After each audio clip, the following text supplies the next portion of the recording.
First tonight, the prospects for negotiation between the US and Iran are not looking good.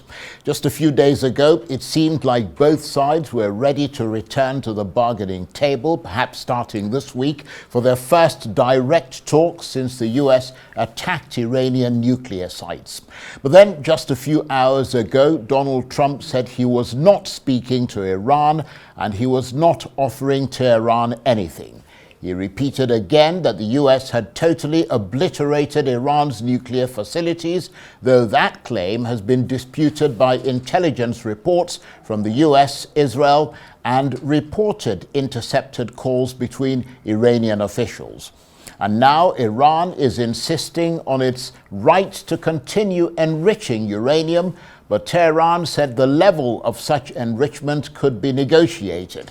A spokesman said Iran wanted to engage in dialogue and diplomacy, but wanted assurances that it would not be attacked again. He said his country won't enter into negotiations on its nuclear program unless it gets such a guarantee from America. To the international affairs analyst, Dr. Marek Laskiewicz, who we are obviously talking to about that story on Iran and Iran insisting that there will be no negotiations on its nuclear program unless it gets a guarantee that it won't be attacked again. The Americans, of course, saying that so far not biting as far as that issue is concerned. So Dr. Marek Laskiewicz joins me now in the studio. Thank you very much indeed for coming in. Iran, as I mentioned, insisting that there'll be no negotiations on its nuclear program unless it gets a guarantee that it won't be attacked again. How are the Americans and the Israelis responding to that? Well, as far as the Americans and Israelis are concerned, they have the upper hand. They afterwards bombed Iran. They could do so at will tomorrow if they so felt like it. So who is Iran to dictate terms to them? What Iran has is the potential as a very big country, to all intents and purposes uninvadable, to carry on in secret, finally enriching uranium and getting a missile to launch at Israel. The exact timeline of how quickly they could do this, well, it really varies on whom you listen to. I've seen it down to just a matter of a few weeks all the way up to years. I would think, logically, it is only a matter at most of months if they wanted to do that. Possibly faster, which is what's giving Iran this mood to dictate terms, at least to see that. In Iran's defense, it has to be said also that if you look at the timeline of events between America and Israel, it's not exactly been pleasant for Iran. It's had people killed and so on. On the other hand, Iran does pose a threat. So, in short, Israel and America are not going to be takers for, I think, this sort of approach by Iran, but they are open to negotiation. Right. So, as you said, Iran will not get any such assurance. But of course, before negotiations take place, there's got to be trust building. What about that issue of trust building? Because that seems to be in short supply right now, both sides setting out their red lines very publicly. And I'm wondering whether there's any diplomacy happening behind the scenes, perhaps through intermediaries and back channels.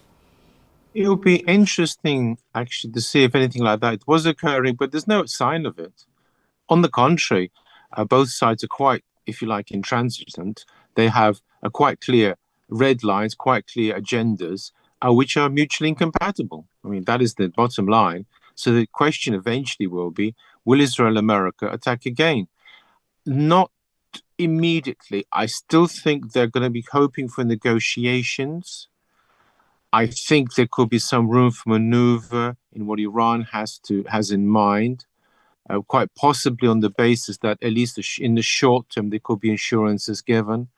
But to be quite honest, there's virtually no trust and there's virtually no room, compatible areas, and no room for maneuver.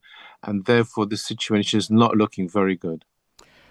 But I mean, what about what's on offer to Iran? I mean, there are reports that a deal could involve sanctions relief, investment in Iran, in exchange for Iran agreeing not to enrich uranium. Is that carrot sweet enough for Iran to bite, or is it likely to insist on its rights to enrich uranium for peaceful purposes? To be quite honest, I don't think it is enough.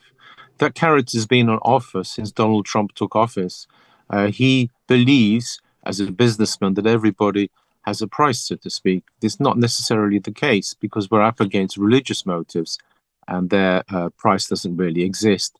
So, no, I don't think that will suffice. Moreover, there's a second point. Iran and China now have a direct communications route. The net effect of this is that the sanctions policy has now got a hole in it because it hinges now on China. The sanctions policies work best when it's a nation supplied by sea, because then the US can cut them off.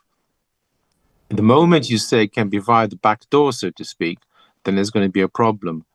I think what we're going to see in the near future is China as another player.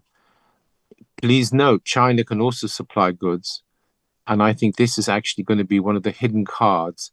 And I think, in point of fact, Iran is already counting on this to some degree, which is why they are more intransigent than one would imagine, having been heavily bombed. I believe that if there is a missing element in all this, it's not so much hidden diplomacy as China. Well, given all that you've said and the fragility of the current truce, do you think the current ceasefire is going to last, or that is not clear? No, I think, to be quite honest, it could be over in a matter of days. The reason is quite simple. How close is Iran to making a bomb? I mean, that's what it boils down to. If it has all this enriched uranium, can it make a bomb yet? Some people I've said could see it in weeks. Well, in which case Iran has to be struck now, according to the Israelis and Americans. There is no time to wait, because once it does have a bomb, then the whole, if you like, situation becomes quite incalculable. Please note, Iran's missiles got through. The Iron Dome, it turns out, is rusty or has holes in it or something, pitted with holes, because Iran's missiles got through. Sure, they were inaccurate. Sure, they didn't do all that much damage, but put a nuke on top, you've got a totally different situation. And I think that's what's driving America and Israel. And I mean, given what you just said, I mean, Iran has warned that this time, in the words of one of its spokesmen, they know how to act and will do what is necessary to protect their people. Do you think that's just bluster, an empty threat? All hinges on whether they have the nuke or not. If they have a nuke, then from that point onwards, it's different.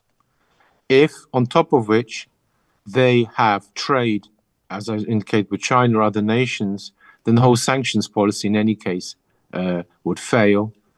And therefore, I think what is very important to note is that in wars, the nations, if you like, develop. And therefore, Iran, it won't be that easy. Sure, the Israelis may have air superiority again, but it's not like it was the first day when and the first few days when it's a clean sweep of everything. Moreover, there are persistent stories that the Iranians did manage to shoot down Israeli planes. How true this is, I don't know. But almost certainly they've been working on this, whether it's possible. After all, one of the problems with these stealth bombers and fighters is they're very expensive and there are very few of them. It would only take bringing down relatively small amount of planes and suddenly the whole war looks different. And so I think from that point of view, Iran simply doesn't see the need for immediate surrender, which is what essentially Donald Trump wants. Moreover, please note, Iran is a nation that's been around for a very long time. It's been through wars before. 12 days is nothing. It's been through wars which have lasted much longer and been equally destructive, if not more so. So therefore, I do not believe that Iran sees the war in the same way the Americans do, a short, quick affair. Dr. Laskiewicz, I want to thank you very much indeed. Dr. Marek Laskiewicz is the International Affairs Analyst who was talking to me on the line there from London.